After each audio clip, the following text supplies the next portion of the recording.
안녕하세요. 뻘짓용소의 뻘짓입니다. 요즘 컴퓨터엔 하드는 없어도 SSD는 무조건 달게 되는데요. SSD는 대략 파일을 저장하는 낸드 플래시, 이 낸드 플래시 속도를 보조하는 D램, 저장하는 과정을 통솔하는 컨트롤러로 이루어져 있죠. 최근에는 어떤 기준으로 SSD를 선택하냐 하면 일단 크게는 D램이 있냐 없냐가 될 거예요. D램이 있는 SSD와 D램이 없는 SSD는 속도 유지력에서 차이가 큰데요. 대용량 파일을 옮길 때 특정 용량이 넘어가면 속도가 눈에 띄게 느려진다든지 SSD 용량을 60-70% 이상 쓰게 되면 속도가 확 떨어진다든지 차이가 꽤 크죠. 그런데 예전에는 MLC냐 TLC냐로 많이 갈렸어요. MLC, TLC는 낸드 플래시에 관한 건데요. 한 방에 한 명이 있으면 SLC, 두 명이 있으면 MLC, 세 명이 있으면 TLC인데 당연히 한 방에 세 명이 있는 것보다는 두 명이 있는 게 부담이 덜하겠죠. 수명이 길다는 얘기입니다. 그래서 7, 8년 전만 하더라도 TLC SSD는 비선호의 영역에 있었어요. 왜냐? 성능, 수명이 MLC 대비 떨어졌기 때문인데 그러다 3D 낸드 TLC가 나오고 기존 2D 낸드 TLC에 비해서 수명도 대폭 늘고 성능도 개선이 되면서 판도가 크게 바뀌게 되었습니다. 3D 낸드가 뭐냐? 말 그대로 데이터가 저장되는 셀을 수직으로 적층을 시켜서 쌓아 올린 형태예요. 셀이 더 붙어 있기 때문에 이제 데이터 접근 속도가 더 빨라지고 전력 소모도 더 적죠. 그래서 요즘은 뭐 MLC나 3D 낸드 TLC나 체감적으로 별 차이가 없기 때문에 대세가 다 넘어왔다고 보면 되고, 그리고 요즘은 QLC도 나오고 있어요. 한 방에 4명이 있는 거죠. 한 방에 들어가는 사람이 많을수록 어떻겠어요? 단가가 내려갑니다. 그러니까 기업들이 넘어가는 거죠. QLC가 지금은 초기 TLC처럼 비선호 영역이지만 또 언젠가는 이제 QLC가 대세가 될 겁니다. 다음은 PLC, 펜타킬 아시죠? 인텔에서는 5명까지 들어가는 걸 연구 중이라고 해요. 그래서 뭐 요즘 나오고 있는 SSD를 보면 그냥 다 3D 낸드 TLC라고 보시면 돼요. 자, 여기까지 대충 아시겠죠? 다시 본 주제로 넘어와서 이번에 보여드릴 SSD는 바로 요겁니다. YMTC 쯔타이 PC005 M.2 NVMe라는 모델이에요.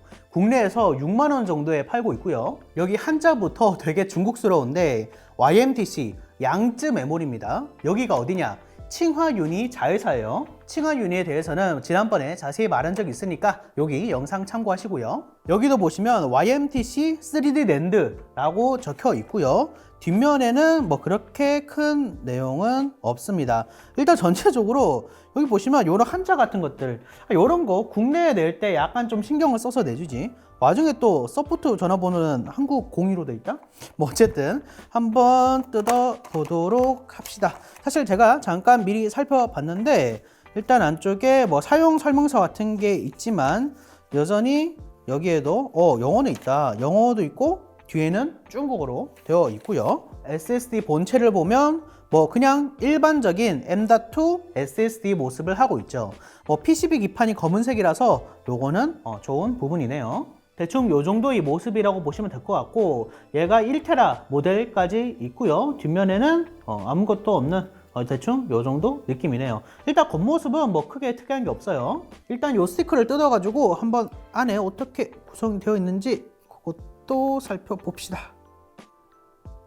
얘는 일단 실리콘 모션 컨트롤러가 들어가 있고요. D램 자체는 256메가가 들어가 있고요.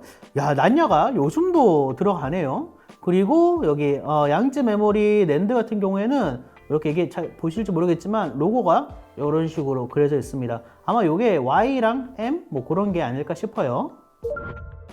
자, 이렇게 윈도우 상에서도 SSD 정보를 보면 정보 잘 잡혀 있고요.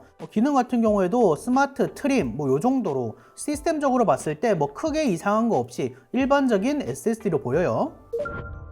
일단 가성비를 한번 볼까요? 일단 한번 512기가 그리고 NVMe 중에서 한번 낮은 가격 순으로 보겠습니다. 저가 제품들이 많은데 낸드는 제조에 엄청난 금액이 들기 때문에 이런 애들은 뭐 삼성, 마이크론과 같은 기업에서 이제 낸드를 받아서 조립 정도 하는 것밖에 안 돼요. 한 낮은 가격순에서 10번째 정도에 있는 것 같아요. 더군다나 속도 자체도 지금 읽기 3500, 쓰기 2500으로 위아래에 있는 녀석들보다는 아무래도 조금 더 가성비라고 해야 되나요? 속도가 더 빠른 것을 볼 수가 있습니다. 제품 정보도 간략하게 한번 살펴보면 이게 또 아무래도 많은 분들이 약간 걱정하시는 게 수명일 것 같아요. 보통 TBW와 MTBF를 보는데 지금 각각 320TB와 150만 시간이죠. 그런데 다른 SSD, 여기는 WD인데 얘도 보시면 TBW가 300TB에 MTBF가 170시간, 아니면 삼성 쪽을 살펴봐도 얘는 TBW 300TB에 MTBF가 150만 시간, 큰 차이가 없습니다. 사실 테스트를 해보려고 얘 쓰기 작업을 무지막지하게 시켰어요. 지금 보시면 대략 640TB TBW의 2배를 쓰게 시켰는데도 인식 잘 됐고요. 작동도 문제가 없었습니다. 요거 2주일 동안 계속 빡세게 테스트를 했는데도 요렇더라고요. 속도 같은 경우에도 큰 하락폭 없이 대략 600MB 정도로, 이 정도면 가격 대비 잘 나온 편이에요. 그러니까 이게 되게 잘 만들어져 있어요. 수명이 낮다? 그런 것도 아니고요. 제가 좀 더 자세히 알아보니까 얘가 96단 낸드래요. 지금 세계 낸드 플래시 시장을 정리한 건데 이 단수가 높을수록 이제 기술력이 척도거든요. YMTC가 여기 있고요. 96단이면 한 요 정도에 있는 건데 이게 엄청나게 많이 따라온 겁니다. 이제 기술 격차가 2, 3년 정도? 예전엔 10년, 5년 하던 게 꽤 빠르게 줄어들고 있는 거죠. 물론 기술적으로 차이는 있어요. 이 96단이 정확히 어떻게 만들어졌는지 공개를 안 했거든요.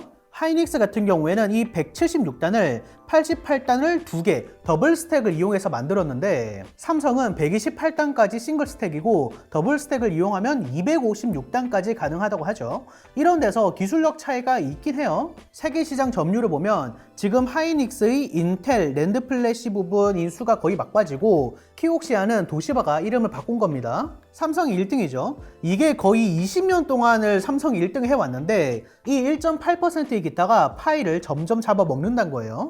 이렇게 실제 상용화가 되고 있고 심지어 한국에 수출을 할 정도니까 좀 눈여겨서 봐야 될 것 같습니다. 자, 지금까지 인싸테크였고요. 그러면 다시 봅시다.